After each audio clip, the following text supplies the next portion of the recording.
What happens when one of the world's most iconic toy companies meets a pop culture shattering film franchise? You get LEGO Star Wars, a phenomenon of a combination that resulted in historic minifigures, tons of sets, 6 video games, a TV show, and a handful of shorts. Name a more iconic duo than these two. We'll wait. And while we're waiting, be sure to like and subscribe for more Star Wars content. Alright, wait's over. Now let's talk about some Star Wars themed plastic bricks. So LEGO wasn't always the booming company it is today. They were in deep financial trouble in the late 90s, on the brink of bankruptcy in fact. LEGO attempted a last-ditch effort to collaborate with some brands. The first of those brands was Star Wars, and the timing was perfect in 1999 with the upcoming film The Phantom Menace set to hit theaters. LEGO kicked things off with some familiar sets from the original trilogy, including Darth Vader's TIE Fighter, Luke's X-Wing, a snowspeeder, and more. Then came some sets themed for The Phantom Menace, like the Naboo fighter, a lightsaber duel between Darth Maul and Qui-Gon, pod racers, the Gungan sub, and others. I always really enjoyed these little sets like these that came out around that time. Now, not everyone at LEGO was on board at first either, if you can believe that. After the idea was pitched by LEGO's president at the time, Peter Ayo, some within the company felt it went against LEGO's anti-violence stance and against the tradition of in-house ideas. Market research was done with parents and the feedback was positive, but still some were against the idea. Eventually, the owner of LEGO himself, Kjeld Kirk Christensen, gave the green light on the collaboration and well, the rest was history. It still took a while, but this plan, among other things, launched LEGO out of the hole it was in, with set after set coming out all through the brand new prequel trilogy into 2005. Along the way, some historic sets like these came out, and let's not forget the holy grail of Star Wars sets, Cloud City. This limited set was available via magazine and came with a brand new Boba Fett figure with exclusive printing on it. Retail price at the time? $99.99. And now one of these sets can go for several $1,000s. The Boba Fett alone can go for a couple thousand if in the right condition. Just wild, isn't it? For those of you like me who grew up with this era, some of these sets bring back a ton of great memories. I even still have some of my favorites on display today. Everything from the figures to the sets were so simple. Still something that I think has a nice charm to this day, but boy has LEGO come a long way with their detail. We'll get to that later. LEGO went into uncharted territory with their collaboration with Star Wars, and they did it once again in 2005. It may not have been the first LEGO video game, but LEGO Star Wars the video game was released in 2005 and was an absolute hit, selling 3.3 million units in the first year alone. I'll always remember walking around the main hub of Dex's Diner to select levels and unlock characters. When you completed the game, there was a tease of the next game involving the OT. And that brings us to the release of LEGO Star Wars 2, the original trilogy, releasing in fall of 2006. Once again, it was a massive hit, especially with most people's preference of the original films over the prequels at that time, with one critic saying, "Comparing the prequel films to the original trilogy is similar to comparing Jar Jar Binks to Han Solo." Fans and critics alike also praised the level design improvement in the second game. Now, what if there was a way to play all the films on the same game, though? Well, a year later, you'd be able to do just that with LEGO Star Wars The Complete Saga, coming out in November of 2007. This game is now regarded as a true classic, maybe even one of the best Star Wars games ever. I'll always remember starting fights in Mos Eisley Cantina. Fast forward 4 years later, with the Clone Wars series booming, LEGO Star Wars 3, The Clone Wars was released. Players would now be able to play as their favorite Clone Wars characters and play through different story arcs of the show. This may be a lesser known game, but it was very well done and just as fun as the originals. With clones being so popular and fans starting to have nostalgia for that era, it'd be pretty cool to see a return to the Clone Wars via a Star Wars LEGO game.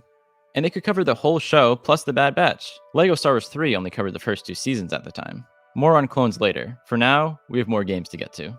A handful of years and a new acquisition deal later, we got LEGO Star Wars The Force Awakens, which came out shortly after the film. I absolutely adored this game. Yes, it was only the story of Episode 7, with a little bit of Return of the Jedi, but I thought the hub planets idea was brilliant, with tons of little side missions to do. Very on par with the excellent LEGO Marvel game. Now, it is kind of odd to have this one outlier of a film game. I'm sure they planned to do one per movie with the rest of the sequels, but that never panned out. Other than the hub worlds, this game features some new combat styles, voice acting, and other new features that I think are improvements over the originals. This game was a stepping stone to the final game on this list. LEGO Star Wars The Skywalker Saga. There was some serious hype behind this game. The whole saga in one game, with episodes 1 to 7 being redone from their original state. The game was well received, but there was a handful of players who didn't like the new hub world style and preferred the level-based gameplay of the old games. I get it, but I'm a sucker for some open world exploring and little side quests, especially in LEGO form. Each film that is covered does seem a bit shorter in the level department, as a lot of it is just wandering around from point A to point B in the hub world. Skywalker Saga offered so much to do, collect, and explore that I was left loving this game. Right now, it seems any future LEGO Star Wars game is off the table, but who knows what'll happen. Fingers crossed we get more. Now let's transition into something everyone seems to love. Today, people seem to be gaga over clones, especially LEGO Star Wars fans. It took a while for nostalgia to kick in and for LEGO to notice, but now it seems there's new clone sets coming out all the time, especially these Battle Pack sets. Don't get me wrong, they're awesome, and I love clones as much as the next person, but along the way there seemed to be this transition, especially among younger LEGO fans, that the minifigures is where it's at over the sets themselves. In my experience, I've seen many fans just collecting every LEGO clone trooper they can get their hands on. It is wild how LEGO can be enjoyed in so many different ways. That's what makes it so great. I feel like when people used to think of the brand Star Wars, their minds would go to Jedi, Vader, Yoda. Now it seems to be clones, Mandalorians, and Baby Yoda. Interesting how that can change with the different generations. Just like Star Wars entered a new era with the sequel trilogy, standalone films, and now TV shows on Disney+, LEGO themselves has entered that era with them, trying all sorts of new random ideas. Some hits and some big misses. Speaking of Disney+, there have even been some LEGO Star Wars specials. And that's not even the first time we've seen LEGO Star Wars in a TV series. Heck, it even made its way to the big screen. Are you kidding me? It's great that both brands are masters of innovation in their respective departments though. Just part of what makes them such a great duo. Along with tons of new sets releasing with or after new content, we also see a return to the origins, with LEGO still banging out plenty of builds dedicated to the original trilogy. Some we may have even seen too many times at this point.